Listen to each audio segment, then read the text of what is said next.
अरहन्ताणं नमो अरहन्ताणं नमो अरहन्ताणं। ज्योति की साधना करने वाले साधक।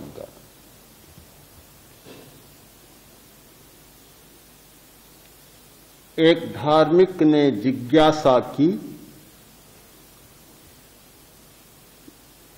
एक आदमी धर्म करता है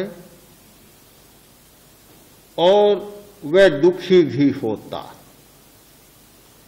एक आदमी बिल्कुल धर्म नहीं करता और सुख भोगता है, सुख बहुत उपलब्ध है, तो फिर धर्म करने से क्या कोई विशेष लाभ?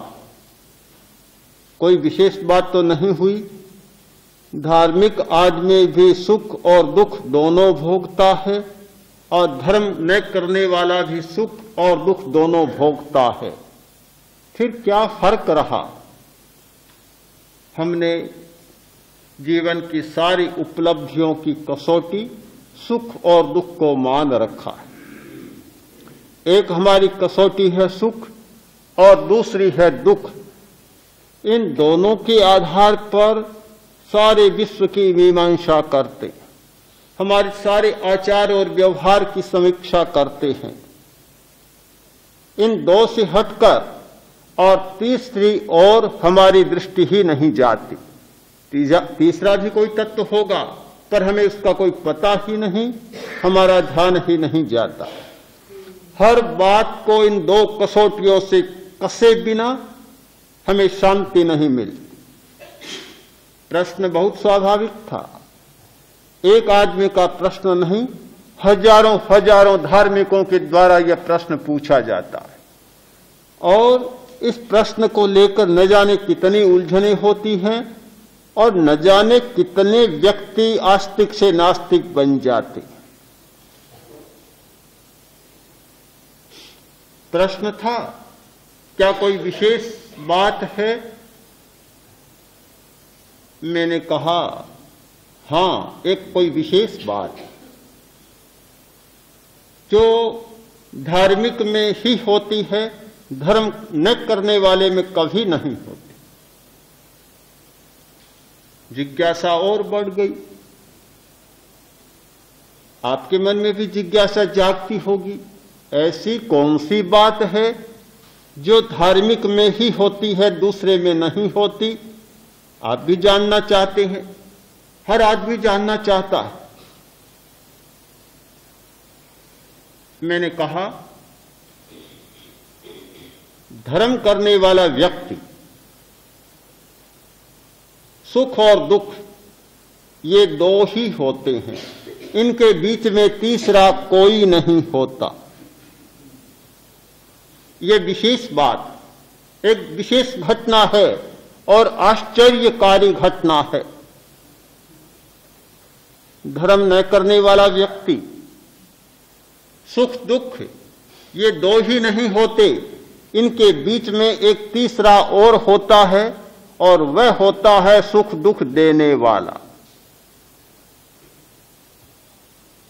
बहुत बड़ा अंतर आ गया। एक और 3 तत्व काम करते हैं और दूसरी ओर केवल 2 तत्व काम करते हैं।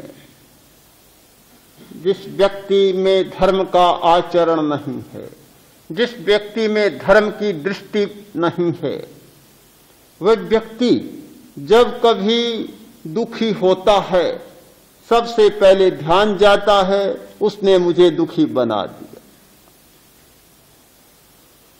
सारी बात वहां उलझ जाती है। अपने आचरण को देखने का कभी प्रयास ही नहीं करता, अपने आचरण की कभी समीक्षा नहीं करता, सीधा ध्यान दूसरे पर अटकता है कि यह किसने किया, उसने किया होगा, उसने किया होगा, उसने किया होगा।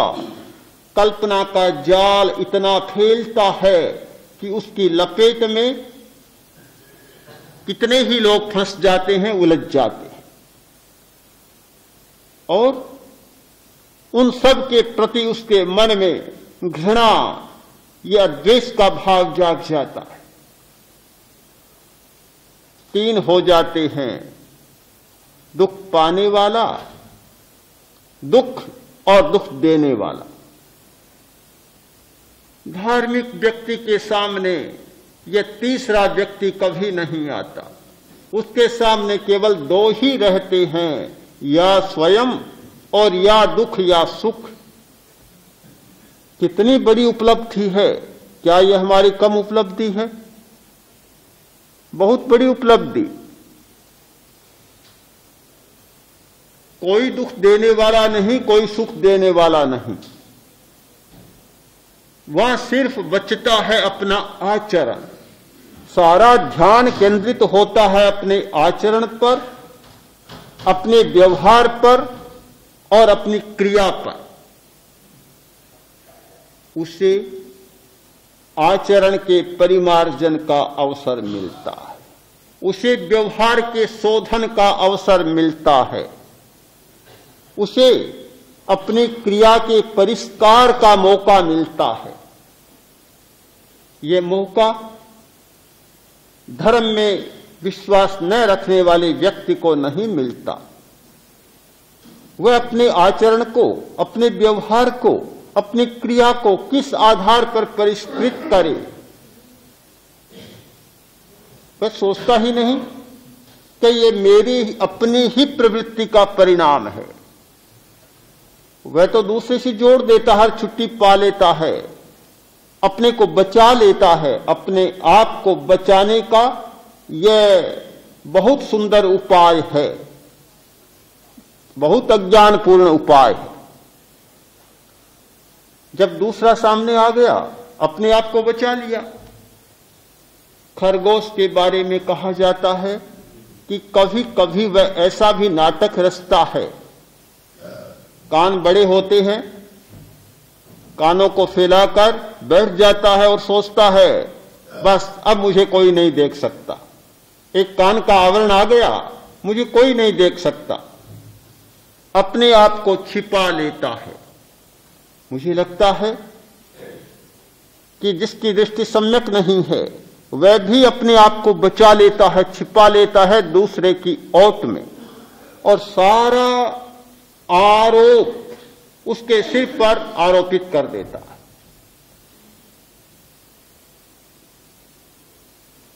धार्मिक मनुष्य ऐसा नहीं करता। वह सारा दायित्व अपने पर ओढ़ता है, किसी दूसरे को उत्तरदायी नहीं मानता। यह हुआ, इसके लिए अमुक आदमी उत्तरदायी है, अमुक उत्तरदायी है, कभी नहीं सोचता। सारा उत्तरदायित्व स्वयं स्वीकार करता है कि कहीं मेरी भूल हुई है, कहीं मुझसे कोई त्रुटि हुई है, कहीं कोई खामी रही है और उसका परिणाम मैं भुगत रहा हूं। जब व्यक्ति अपना उत्तरदायित्व स्वयं अनुभव करता है तो उसकी दिशा बदल जाती है, प्रवृत्ति बदल जाती है और आचार का एक नया आधार उसे मिल जाता है।